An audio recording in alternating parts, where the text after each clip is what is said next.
यसु मसीह के नाम में आप सबको सलाम। इस शिवा फॉलन एंजल्स, क्या शिवा फॉलन एंजल है? चलिए देखते हैं। अगर आप बाइबल रीड करते हैं तो आपको पता होगा कि फॉलन एंजल्स जब धरती पर गिराए गए थे तो उन्होंने इंसानी जात से अपनी पूजा करवानी शुरू कर दी थी। शिवा भी जब इसकी पूजा की जाए तो खुश होता है। यहाँ तक कि डीमंस वरदान करने से पीछे नहीं हटता, ये जानते हुए भी कि ये डीमंस एक नेगेटिव पर्सनैलिटीज है। इसके बाद हमें बुक ऑफ एनोक में ये भी पढ़ने को मिलता है कि फॉलन एंजल्स तो अमर थे, लेकिन उन्होंने अपने लिए फना होने वाली इंसानी जात की मनचाही औरतों को अपने लिए ले लिया ताकि उनसे जना कर सके। और शिवा के बारे में भी सेम यही चीज जानने को मिलती है कि इसकी बीवी शिवा की तरह अमर नहीं थी, बल्कि फना होने वाली इंसानी जात ही थी। हिंदू धर्म में ये जानने को मिलता है कि शिवा ने अपनी बीवी को अमर बनाने के लिए बहुत कोशिशें की, लेकिन इसमें यह नाकाम रहा। बुक ऑफ एनोक में बताया गया है कि इन फॉलन एंजल्स के जो बेटे पैदा हुए वो सूरमा थे, लेकिन इन फॉलन एंजल्स को डीएनए कोडिंग की हेर फेर से हाफ ह्यूमन और हाफ एनिमल्स क्रिएचर्स प्रोड्यूस करना भी आता था। शिवा का बेटा गणेश भी हाफ ह्यूमन और हाफ एनिमल बॉडी रखने वाला एक ट्रेचर था। बाइबल में हमें साफ तौर पर हराम करी करने से मना किया गया है, लेकिन फॉलन एंजल्स खूबसूरत दिखने वाली औरतों को देखकर उनसे जबरदस्ती करते थे। और शिवा भी अगर इनकी खूबसूरत लड़की को देखे तो अपने आपे से बाहर होकर इस लड़की से जबरदस्ती करने से पीछे नहीं हटता। हिंदू धर्म की बहुत सारी ग्रंथों में से एक है भगवत पुराण। इस किताब में अगर आप कांटू 8 और चैप्टर 12 रीड करेंगे तो वहां आपको पढ़ने को मिलता है कि जब विष्णु ने मोहिनी का रूप लिया और देवताओं को अमृत पिलाया तो ये बात शिवा तक पहुंची। तो शिवा अपनी बीवी उमा के साथ विष्णु का रूप देखने को गया।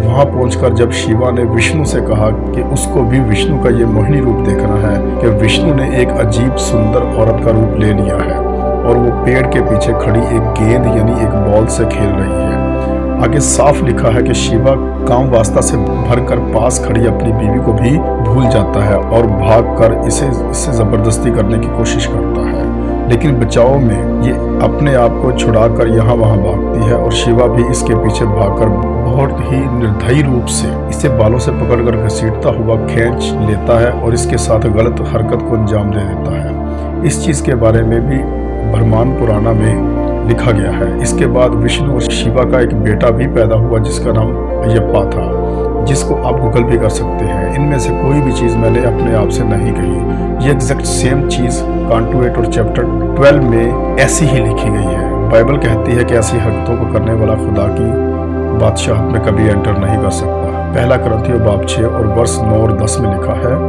क्या तुम नहीं जानते कि बदकार खुदा की बादशाही के वारिस ना होंगे?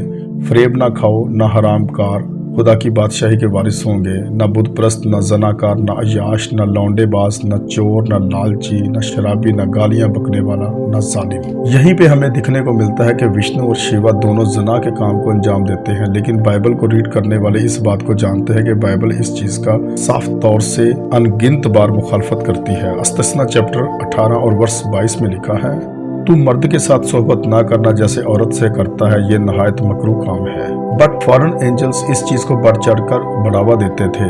खैर चलिए इस वीडियो में आगे बढ़ते हैं। बुक ऑफ एनोक में पढ़ने को मिलता है कि ये फॉरेन एंजल जहां लैंड हुए थे वो जगह थी माउंट हरमन।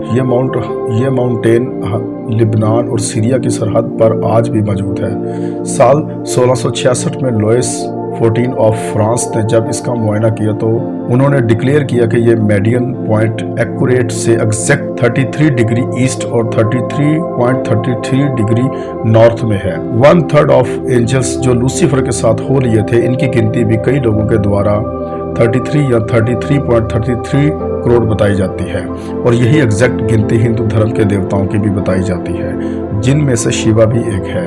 फ्री मेसन्स के लोग जो बाइबल की मुखालफत में है, इनके लिए भी 33 नंबर्स बहुत ही ज्यादा मायने रखता है। इनके ग्रुप में जब कोई मेंबर 33 क्लास तक पहुंच जाता है तो सैटन की नजर में उसका ओहदा बहुत ऊंचा हो जाता है। हमारे खुदावंद यीशु मसीह के सामने भूत प्रेत खड़े नहीं हो सकते। ये यीशु मसीह को देखकर डर से कांपने लगते हैं, लेकिन हिंदू धर्म में ये बात बहुत मशहूर है। शिवा की जब शादी हुई थी तो उसकी शादी में भूत प्रेतों ने आकर खुशी से नाच गाना किया था। इसकी वजह ये है कि फॉरेन एंजल्स जब खुदा से अलग हुए थे तो वो डीमंस के साथ हो लिए थे। एक और बात मैं आपको बताना चाहता हूँ कि ये फॉरेन एंजल्स जो कि धरती पर गिराए गए थे, इनमें से कुछ का कलर ब्लू था और हिंदू धर्म के कुछ देवताओं का कलर भी ब्लू ही दिखने को मिलता है। अगर आप पूछेंगे कि ये देवताओं के रूप में जो फॉलन एंजल्स थे ये आज कहाँ है, तो इसका जवाब भी मैं आपको बाइबल की आयत पढ़कर ही देना चाहूँगा। यहूदा पहला बाब और उसकी 6 में लिखा है, और जिन फरिश्तों ने अपनी हुकूमत को कायम ना रखा बल्कि अपने खास मुकाम को छोड़ दिया, उनको उसने दायमी कैद में तारीकी के अंदर रोज़े अजीम के अदालत तक रखा है। ऑलराइट्स, इस वीडियो को देखने के बाद मैं चाहता हूं कि आप अपनी राय कमेंट बॉक्स में लिखकर ज़रूर बताएं, और आप खुद भी इस चीज़ को और ज़्यादा स्टडी करें, और अगर आप इसको वैलिडेट कर पाए तो मेरे इस चैनल पर मुझे ज़रूर बताएं। देखिए, हमारा खुदावन जो है इसको किसी औरत की ज़रूरत नहीं, क्योंकि उसने हम सबको बनाया है, हम सब उसके बच्चे हैं, और ना ही उसको ध्यान चिंतन करने के लिए भाग के नशे की ज़रूरत है। हमारा खुदावन अत्यंत पवित्र और सबसे ज़्यादा होली है, जिसके सामने हाई रैंक आर्क एंजल्स भी नज़र झुकाकर बात करते हैं। मैं आप सबसे रिक्वेस्ट करता हूं कि प्लीज़ आप मेरे इस चैनल को सब्सक्राइब कर लीजिए और साथ वाले बेल आइकॉन को भी प्रेस कर दीजिए, ताकि आपको मेरी आने वाली वीडियोज़ का नोटिफिकेशन मिलता रहे। खुदावंद यीशु मसीह के नाम में आप सबकी सलामती हो। आमीन।